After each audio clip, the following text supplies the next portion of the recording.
Assalamualaikum warahmatullahi wabarakatuh. Hai, kembali lagi bersama saya Arfan. Dan di video kali ini saya akan menjelaskan tentang XML yang ada di Android Studio.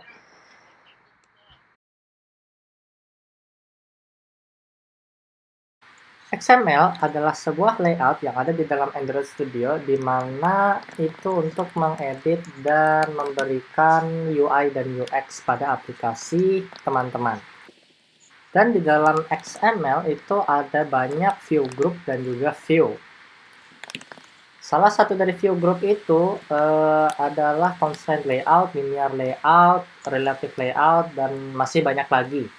Dan bisa digunakan sesuai hati dan sesuai kebutuhan. Lalu yang mana yang disebut view group? View group adalah view yang pertama ditampilkan ketika sudah membuat file XML baru.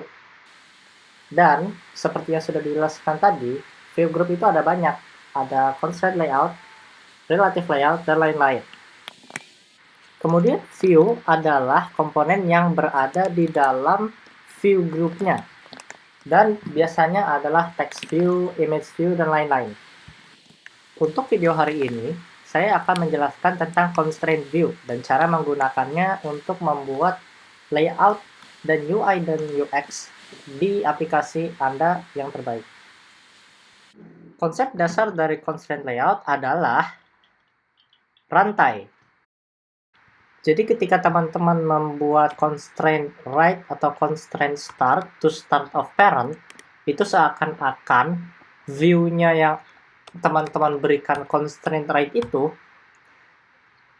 seakan teman-teman itu memberikan rantai dan rantai tersebut ditarik ke parent-nya, yaitu view group dari constraint layout tadi.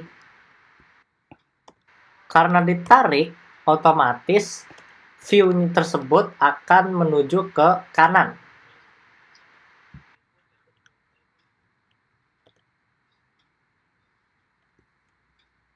Lalu jika teman-teman sudah membuat text view dan membuat text view lagi, lalu text view kedua ingin dipindahkan ke bawahnya text view pertama, berarti text view pertama harus ditambahkan ID.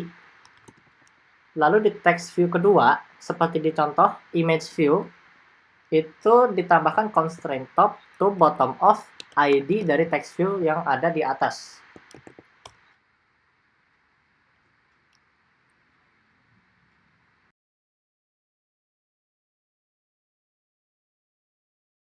Untuk praktek, kita akan membuat UI seperti gambar di atas ini. So, yang pertama di paling atas itu ada status sama back, button back. Kita bikin itu dulu, oke. Pertama, kita bikin image view. Kira-kira 55 dp dan height-nya 55 dp. Lalu kita tutup dulu. Nah, lalu kita tambahkan source. Untuk menampilkan arrow seperti ini, kita butuh ke rest drawable. Kita bikin lagi vector asset. Kita pilih gambar, lalu kita cari arrow ini. Nah, ini bisa dikasih warna saja, lalu kita klik next. Finish. Di sini namanya langsung tertulis IC baseline arrow back. Kita tulis saja IC arrow back. Lalu muncullah arrow dan sekarang kita akan kasih constraint-nya. Kita kasih constraint yang di atas. Kita kasih ke match parent. Kita kasih rantai, lalu yang kiri kita kasih ke match parent kiri. Lalu kita akan buat text view.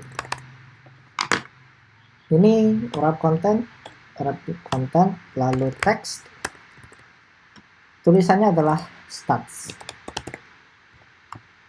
Nah, kita kasih text style bold, lalu text color Android black, lalu mungkin text size 22 sp. Nah, dan untuk sekedar tambahan, kita kasih ID. Kita memakai cara yang kedua, yaitu cara dengan memberikan mengetik constraint sendiri. Kita beri ID namanya image view. Jadi ini image, dikasih nama, lalu di text view tersebut kita berikan constraint start to end of image view. Pindahlah start itu sebelah kiri dan end itu di sebelah kanan. Seperti halnya kita menulis huruf, kita mulai dari kiri menuju ke kanan. Lalu constraint top to top of parent. Dan akhirnya kita sudah memberikan beberapa rantai pada bagian kiri dan atas. Lalu untuk merapihkan lagi, kita akan mendrag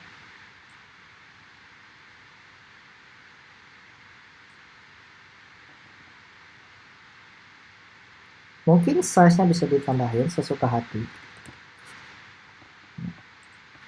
Jadilah bagian atas.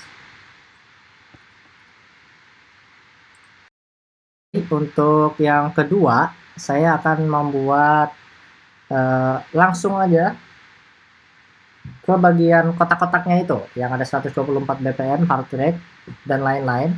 Dan ini seharusnya lebih mudah untuk dijelaskan. Dan seperti yang teman-teman bisa lihat, saya sudah membuat satu sebagai referensi.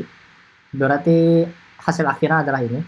Lalu kita bikin view group baru, yaitu constraint layout. Kita bikin sama seperti yang sudah saya bikin. Width-nya itu 214 dp dan 216 dp sebagai height-nya atau tingginya. Ini saya tutup. Lalu saya tambahkan dua text view. Web content agar menyamai dengan isinya. Lalu kita kasih text input here. Lalu text view yang kedua itu wrap content juga. Lalu kasih itu input here yang kedua. Lalu seperti yang bisa teman-teman lihat dari constraint layout ini, lalu dua text view ini itu masih ada merahnya. Dan kalau teman-teman tahan mouse-nya di constraint-nya, itu katanya view-nya itu belum di constraint, belum dikasih rantai. Jadi ketika di run aplikasinya, otomatis akan pergi ke atas atau ngawur, nggak kelihatan, jadi kurang menarik untuk dilihat. Nah, untuk itu ada dua cara. Tadi dengan menambahkan constraint top to top of parent misalnya. Lalu cara kedua adalah kita ke desainnya, ke previewnya. Di sini ada di bagian sebelah kanan, mentok kanan itu ada preview. Bisa diklik lalu muncullah seperti ini. Lalu ketika kita klik constraint layout, di sini ada bulatan hitam, kotak biru, lalu ada bulatan putih. Nah, bulatan putih ini adalah constraint-nya. Kita menginginkan constraint-nya itu ada di sebelah kanan dari constraint layout yang sudah jadi. Maka kita klik lalu drag ke kirinya bagian constraint layout yang di atasnya. Otomatis akan pergi ke sebelahnya. Lalu kita ingin yang kita buat ini ada di bawah statsnya, maka kita tinggal pindahkan ke status.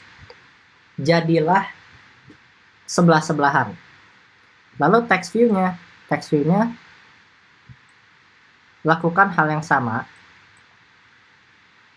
Text view pertama, lalu text view kedua saya ingin ada di bawah text view yang tadi diberikan, maka kita tinggal turunin.